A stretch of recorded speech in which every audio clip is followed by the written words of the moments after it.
Middle east की जंग का आज 39वां दिन है और अगर अमेरिका के राष्ट्रपति डोनाल्ड ट्रंप ने डेडलाइन नहीं बढ़ाई तो फिर ईरान के ऊपर बड़ा हमला हो सकता है। अब ईरान सीजफायर के लिए राजी नहीं हुआ है तो अगले 24 घंटे भीषण हमला होने के संकेत मिल रहे हैं। आज की सबसे बड़ी खबर यही है कि ट्रंप के अल्टीमेटम का काउंटडाउन शुरू हो चुका है और ट्रंप बोल चुके हैं कि अमेरिका चाहे तो ईरान को एक दिन में बर्बाद कर सकता है और यह भी कहा है कि वो रात आज मंगलवार की रात हो सकती है। और भारतीय समय के मुताबिक बुधवार रात को मियाद खत्म हो रही है और ईरान ने अमेरिका के सीजफायर का प्रस्ताव ठुकराकर अमेरिका को अपना प्रस्ताव भेज दिया है। वहीं ईरान पर भीषण हमले शुरू हो चुके हैं। पूरी रात तेहरान के साथ साथ ईरान के दूसरे इलाकों में एयर स्ट्राइक और मिसाइलें दागी जाती रहीं, जिसके जवाब में ईरान ने भी पलटवार करते हुए इराक और सऊदी में बड़े हमले किए हैं। तो 6 तस्वीरें आप देख रहे हैं कि किस तरह से डोनाल्ड ट्रंप ने सबसे पहले चेतावनी दी है कि ईरान के पास बहुत ही कम वक्त बचा हुआ है। अगर वो सीज फायर और सरेंडर करने को तैयार नहीं होता है, अमेरिका के शर्तों को मानने को तैयार नहीं होता है, तो फिर कल उसके ऊपर जबरदस्त हमला हो सकता है जब अल्टीमेटम खत्म हो जाएगा। दूसरी तरफ ईरान ने भी डील को ठुकरा दिया है, शर्तों को ठुकरा दिया है और ऐसे में देखना होगा कि क्या होता है जब डेडलाइन खत्म होता है। स्ट्रेट ऑफ हॉर्मुज पर जारी डेडलॉक के बीच ईरान अब बाब अल मंडेब स्ट्रेट को बंद करने की अब धमकी दे रहा है। बाब अल मंडेब स्ट्रेट बेहद संकरा वाटरवे है जो दुनिया के 12% तेल और गैस व्यापार के लिए इस्तेमाल में लाया जाता है। इस स्ट्रेट के जरिए एशिया से यूरोप जाने वाले अधिकांश कंटेनरों को पास कराया जाता है और अगर बाब अल मंडेब और हॉर्मुज स्ट्रेट दोनों बंद हो जाते हैं तो वैश्विक एनर्जी सप्लाई का करीब 1/4 हिस्सा ब्लॉक हो जाएगा। ईरान समर्थित हूती विद्रोहियों ने पहले भी बाब अल मंडेब स्ट्रेट को रोककर यह साबित कर दिया है कि वो वहां जलमार्ग बाधित कर सकते हैं। गाजा युद्ध के दौरान हूती ऐसा कर चुके हैं। अब अगर ऐसा होता है तो इससे विश्व व्यापार पर भी भारी असर पड़ेगा। तो आप ये मैप देख रहे हैं, इस मैप के जरिए आप देख सकते हैं स्ट्रेट ऑफ हॉर्मुज और दूसरी तरफ देख रहे हैं बाब अल मंदाब।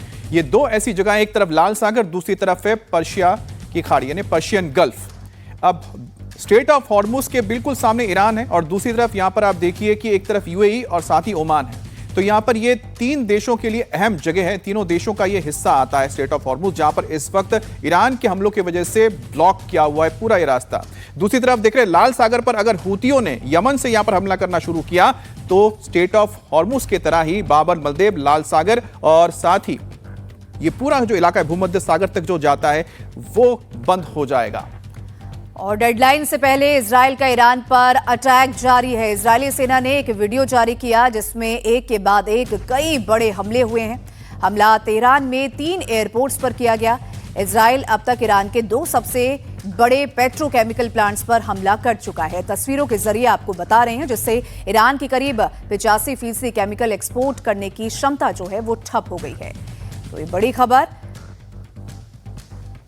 तो जहां 39 दिन इस जंग को अब हो गए हैं, अब ऐसे में अमेरिका इजराइल ईरान पर एक के बाद एक हमले कर रहा है और ईरान भी पलटवार करता हुआ नजर आ रहा है। और अब ईरान ने किस तरीके से ईरान में 3 एयरपोर्ट्स पर अटैक किया। ईरान की करीब 85% केमिकल एक्सपोर्ट करने की जो क्षमता है वो ठप हो गई है। तो इजराइल का ये बड़ा हमला। और डोनाल्ड ट्रंप के अल्टीमेटम की मियाद पूरी होने से पहले तेहरान पर भीषण हमला हुआ है। हमले की वजह से तेहरान में कई जगह पर आग लग गई है। काला धुआं आसमान में छाया हुआ है। धुआं कई किलोमीटर दूर से दिखाई दे सकता है। इस बीच ईरान ने दावा किया है कि उसने तेहरान के आसमान में 2 अमेरिकी मिसाइल्स को मार गिराया है। ये तस्वीर आप देखिए, ये उस वक्त की कहानी है जिस वक्त एक तरफ अल्टीमेटम की घड़ी टिक टिक करते हुए आगे बढ़ रही थी, दूसरी तरफ ईरान इस अल्टीमेटम को मानने को तैयार नहीं था और उसके बाद अमेरिका ने और इजराइल ने हमले करने बंद नहीं किए। भीषण हमले से पहले उसका एक ट्रेलर दिखाया जो तेहरान के बहुत ही करीब देखने को मिला। रात के वक्त हमले के बाद ये धुएं का गुबार ये बता रहा है कि आने वाले वक्त कितने खतरनाक हो सकते हैं। और बड़ी खबर, ईरान पर भीषण हमले जारी है। अमेरिका और इजराइल ने ईरान में एक पावर प्लांट को निशाना बनाया है। यह पावर प्लांट ईरान के नॉर्थ में मसहात शहर के पास है। आशंका है कि इस हमले के बाद ईरान के बड़े हिस्से में बिजली गुल हो सकती है। मसहात प्लांट की क्षमता 328 मेगावाट है और इसके अलावा इसके जो आसपास 2 और प्लांट है जहां से करीब 35 लाख लोगों को बिजली सप्लाई की जाती है। तो एक के बाद एक झटके देता हुआ इजराइल और अमेरिका ईरान पर नजर आ रहा है। हालांकि जारी जंग के बीच ईरान ने अमेरिका का एक ड्रोन भी मार गिराया है और बताया जा रहा है कि अमेरिका का MQ-9 ripper drone straight of Hormuz के पास उड़ रहा था। तभी जब वो खाड़ी क्षेत्र में था तो उसे मार गिराया गया। अमेरिका के जिस तरीके से झटके पर झटके मिल रहे, ईरान ने इससे पहले 3 फाइटर जेट और 1 हेलीकॉप्टर को मार गिराया था अमेरिका के। अब एक ड्रोन को भी स्ट्रेट ऑफ हॉर्मुज के ऊपर जो घूम रहा था उसे भी ईरान ने मार गिराया है। और अमेरिका के राष्ट्रपति डोनाल्ड ट्रंप ने ईरान को बहुत बड़ी धमकी दी है। ट्रंप ने कहा है कि हम एक रात में पूरे ईरान को तबाह कर सकते हैं। ईरान के खात्मे की रात कल भी हो सकती है। प्रेस कॉन्फ्रेंस के दौरान ट्रंप ने कहा कि ईरान में ऊर्जा ठिकाने और इंफ्रास्ट्रक्चर पर हमला करने से वहां के लोगों को आजादी मिलती है, तो वो इस दर्द को सहने के लिए तैयार है। ट्रंप की धमकी, एक रात में ईरान खत्म। The entire country can be taken out in one night, and that night might be tomorrow night. Iran ने ठुकराया प्रस्ताव, ट्रंप ने फिर धमकाया। The entire country can be taken out in one night, and that night might be tomorrow night. Iran पर final attack की deadline का countdown. The entire country can be taken out in one night, and that night might be tomorrow night.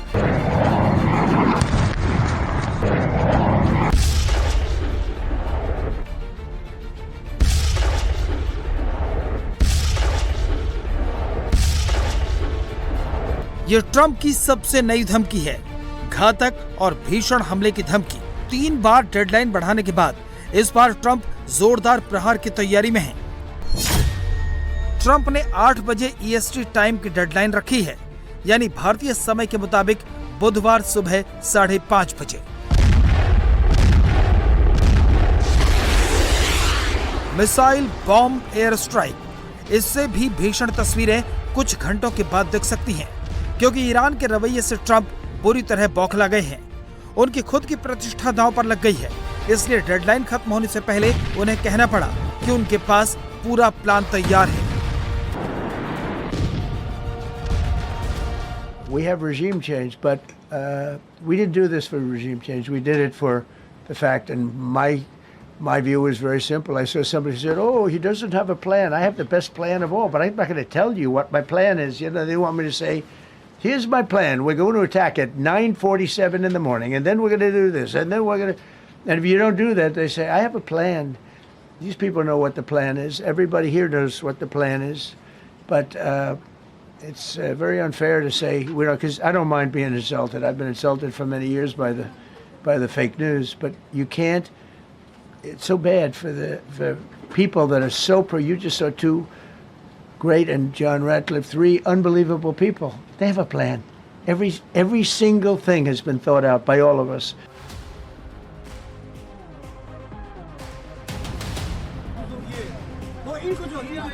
Israel और America ने Iran के बुनियादी ढांचों पर हमले शुरू कर दिए हैं। अमेरिका ने सबसे बड़ा ब्रिज उड़ा दिया। इजराइल रिफाइनरी और पावर प्लांट को निशाना बना चुका है।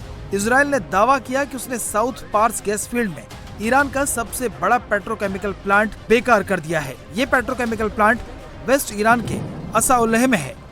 इस प्लांट से ईरान की तकरीबन 50% पेट्रोकेमिकल्स की सप्लाई होती है। इन हमलों को जस्टिफाई करने के लिए ट्रंप का तर्क भी गजब का है। Mr. President, you've said Iranians would be mad if you stopped these attacks, but why would they want you to blow up their infrastructure, to cut off their power? Wouldn't that be punishing Iranians for the actions of the regime? They would be willing to, and it's suffering. They would be willing to suffer that in order to have freedom. The Iranians have, and we've had numerous intercepts. Please keep bombing. Bombs that are dropping near their homes. Please keep bombing. Do it. And these are people that are living where the bombs are exploding. And when we leave and we're not hitting those areas, they're saying, please come back, come back, come back. These are the people. I don't know what they do. All I can tell you is they want freedom. They have lived in a world that you know nothing about. It's a violent, horrible world where if you protest, you are shot.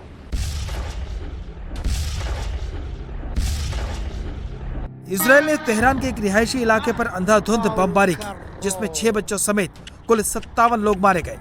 Tehran के airport पर भी Israeli forces ने बम बरसाए।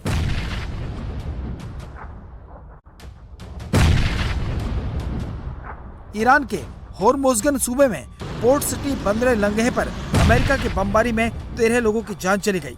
Trump का कहना है कि बुनियादी ढांचों पर हमला युद्ध अपराध नहीं है। Attacks on civilian infrastructure violate the Geneva Conventions and international law. Amount to No, war not at crimes. all. No, I'm not. I hope I don't have to do it. But again, I just said 47 years they've been negotiating with these people. They're great negotiators. Why would that And act not because violate they're not going to international- have a nuclear weapon. And if somebody that takes my place someday is weak and ineffective, which possibly that will happen because we had numerous presidents that were weak, ineffective, and afraid of Iran, we're never going to let Iran have a nuclear weapon. And if you think it's okay for people that are sick of mind, that are tough, smart, and sick, really sick, from a policy standpoint, from a any which way you want to say, mentally, these are disturbed people. If you think I'm going to allow them, and powerful and rich, to have a nuclear weapon, you can tell your friends at the New York Times, not going to happen. Iran में Israeli forces ने करीब 70 साल पुरानी शरीफ university of technology को निशाना बनाया। शरीफ university को Iran में टेक्नोलॉजी का बड़ा सेंटर कहा जाता है। इन हमलों के साथ साथ ट्रंप ये भी दावा करते हैं कि उनकी बातचीत चल रही है। That you are now dealing, you say, with a more reasonable, less extreme leadership in Iran. What does that mean for the protesters, for the human rights movement in that country after this conflict? No, you have a much different group of people. Now, I'm not saying we are dealing with them. Essentially, they have till 8 o'clock tomorrow night, Eastern Time. But we are dealing with them. I think it's going well. Mr. Witkoff is here, and JD's involved in the dealing. Mr. Witkoff is sitting right here, and I think it's going fine, but we'll have to see. You have to understand, we've been dealing with these people for 47 years. I'm standing here with a much more powerful Iran as of a month ago, not anymore. Right now, they are decapitated. But I'm standing here a month ago with a much more powerful Iran than it was at any point during 47 years. This should have been handled by 7 presidents, a lot of presidents. And those presidents are saying now, every one of them to their friends, we should have done this a long time ago. So it's not something I like doing. It's very dangerous, and we're getting them at the height of their strength. Iran पर भीषण बमबारी शुरू हो चुकी है। अब अगर आज रात तक बात नहीं बनती है तो कल सुबह सूरज की उगती किरण अपने साथ बर्बादी के मंजर लेकर आने वाली है।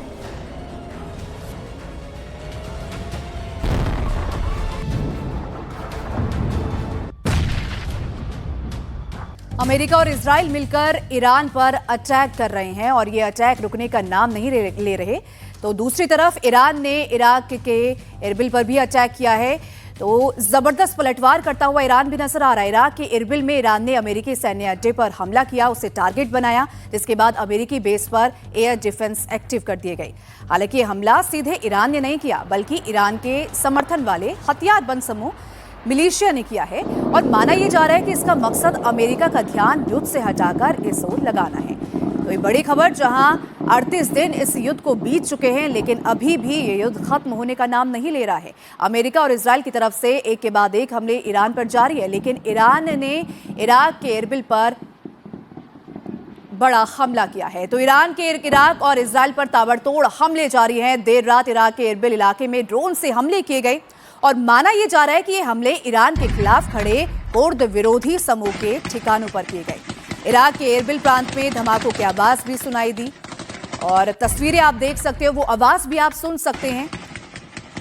ये वही आवाज है जो ईरान की वजह से इराक पर आ रही है।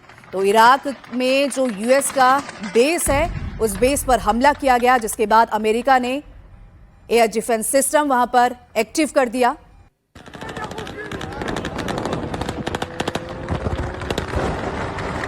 अब इजराइल के साथ ईरान के अलग अलग देशों के हमले जारी हैं। ईरान ने सऊदी अरब के साथ ही कई देशों पे हमले किए, लेकिन सऊदी अरब में अल जुबैल पर मिसाइल अटैक किया गया है, जिसकी आवाज कई किलोमीटर दूर तक सुनाई दी।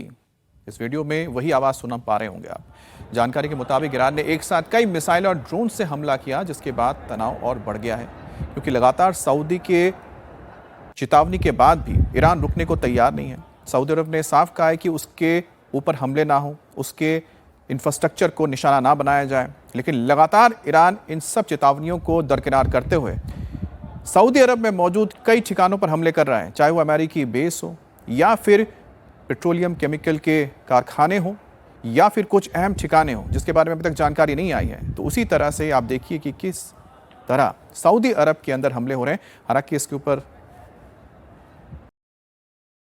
इजराइल लगातार ईरान पर हमले कर रहा है। देर रात भी खुरम शहर के पास अटैक किया गया और यह हमला कोत अल शेख इलाके में एक बड़े पोर्ट पर किया गया है, जहां ईरान की नौसेना के लिए जहाज और सैन्य चीजें बनाई जाती है और इसीलिए हमले में काफी ज्यादा नुकसान होने की खबर भी सामने आ रही है।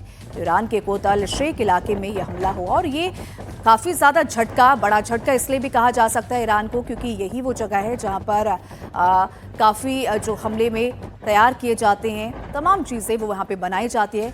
तो ये बड़ी खबर। और वहीं लगातार हमलों के बीच ईरान से बड़ी खबर सामने आई है।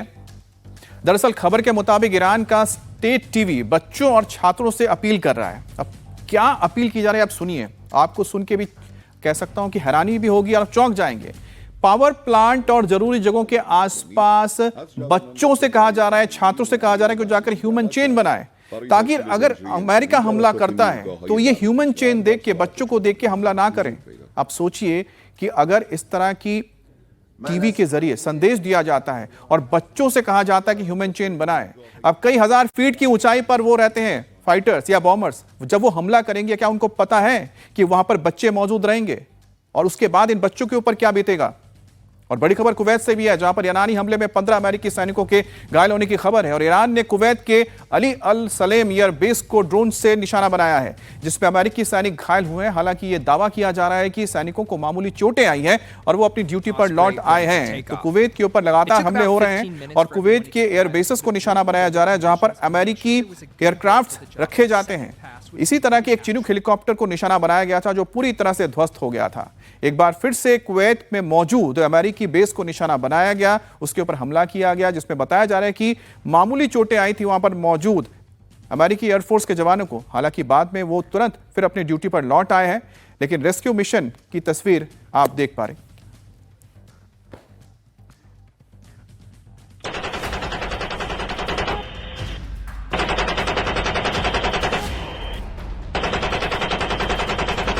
भीषण बमबारी,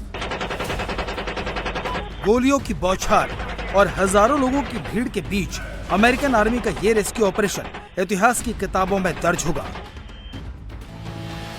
इस रेस्क्यू ने न केवल अमेरिकन आर्मी की क्षमता सिद्ध की है, बल्कि ईरान युद्ध को लेकर अपने ही घर में घिरे ट्रंप को भी थोड़ी राहत दे दी है। यही वजह है कि रेस्क्यू ऑपरेशन की डिटेल बताने के लिए ट्रंप दल बल के साथ मीडिया के सामने आए। रेस्क्यू को लेकर ट्रंप ने जो बातें कही वो हैरान करने वाली हैं। ट्रंप ने बताया कि अमेरिकी F-15 लड़ाकू विमान के साथ क्रू के दूसरे सदस्य भी ईरान में फंस गए। रेस्क्यू ऑपरेशन में जुटी पहली टीम ने F-15 के पायलट को गोलीबारी का सामना करते हुए रेस्क्यू कर लिया। फाइटर जेट के दूसरे क्रू मेंबर पायलट से बहुत दूर गिरे, जिन्हें बचाने के लिए अमेरिकन आर्मी ने बड़ा ऑपरेशन लॉन्च किया। दूसरे रेस्क्यू मिशन में 155 विमानों को शामिल किया गया। दूसरे रेस्क्यू के दौरान रेत में धंस जाने के कारण अपने ही विमान नष्ट कर दिए, लेकिन क्रू को सुरक्षित निकाल लिया। And we had great talent, but we got a little luck too, I would say. And we were helped by a lot of people, a lot of great people. And it was an honor to be involved with it. It's very historic. This is a rescue that's very historic. It'll go down in the books. Late Thursday night, an American F-15 fighter jet went down deep inside enemy territory in Iran while participating in Operation Epic Fury, where we're doing unbelievably well, well at a level that nobody's ever seen before. The entire country can be taken out in one night, and that night might be tomorrow night. Both members of the crew ejected from the aircraft and landed alive. On Iranian soil, I immediately was asked to make a decision. I ordered the U.S. Armed Forces to do whatever was necessary to bring our brave warriors back home. A risky decision, because we could have ended up with 100 dead as opposed to 1 or 2. It's a hard decision to make. But in the United States military, we leave no American behind. We don't do it. Iran ने दावा किया था कि उसने American jet को मार गिराया है। उस वक्त इस दावे पर सवाल उठे, लेकिन ट्रंप ने कबूल कर लिया है कि ईरान ने अमेरिका का विमान मार गिराया, लेकिन उन्होंने इसे दुश्मन की किस्मत बता दिया। First wave of search and rescue forces successfully located the pilot of the F-15, and he was extracted from enemy territory by an HH-60 Jolly Green II helicopter. Fabulous machine as our warriors faced gunfire at very close range. It's amazing that when you look at the machinery, what happened, that nobody was even injured. Meanwhile, the second crew member, a weapons system officer, highly respected colonel, had landed a significant distance away from the pilot. When you're going at those speeds, even if you go out 2 or 3 seconds later, it's miles and miles away because you're going fast. He was injured quite badly and stranded in an area teeming with terrorists from the Islamic Revolutionary Guard Corps rough group, as well as besieged militia and local authorities. Rescue से पहले pilot की बहादुरी ने सबको अचंभित कर दिया। Parachute से नीचे उतरने के बाद भी गंभीर हालत में वो खुद को बचाने की कोशिश करता रहा। सही जगह पर पहुंचे, मैसेज भेजा और फोर्स के आने का इंतजार किया। He scaled cliff faces, bleeding rather profusely, treated his own wounds, and contacted American forces to transmit his location. They have a very sophisticated beeper-type apparatus that is on them at all times. And when they go out on these missions, they make sure they have lots of battery space and they're in good shape. And this one worked really well, amazingly, saved his life. We immediately mobilized a massive operation to retrieve him from the mountain holdout, and he kept going higher and higher. The mountain kept getting rougher and rougher and really very, very hard to find. The second rescue mission involved 155 aircraft, including 4 bombers, 64 fighters, 48 refueling tankers, 13 rescue aircraft, and more. We were bringing them all over, and a lot of it was subterfuge. We wanted to have them think he was in a different location because they had a vast military force out there. Thousands of people were looking. So we wanted them to look in different areas, so we were scattered all over like we were right on top of them. We had 7 different locations where they thought, and they were very confused. They said, well, wait a minute, they've got groups here, they've got groups there. It's amazing. America में rescue को लेकर गोपनीयता बढ़ती जा रही थी, लेकिन बीच में किसी ने जानकारी लीक कर दी। ट्रंप ने कहा है कि वो हर हाल में उस शख्स का पता लगाएंगे। We have to find that leaker because that's a sick person. Probably didn't realize the extent of how bad it was. I can't imagine that the person did, but we're going to find out. It's national security, and the person that did the story will go to jail if he doesn't say, and that doesn't last long, and I think everybody would understand it. They put this mission. ये खतरनाक mission था। Trump की team के सारे member इसके लिए तैयार नहीं थे, लेकिन आखिरकार जोखिम भरा फैसला लिया गया और वो सही साबित हो गया।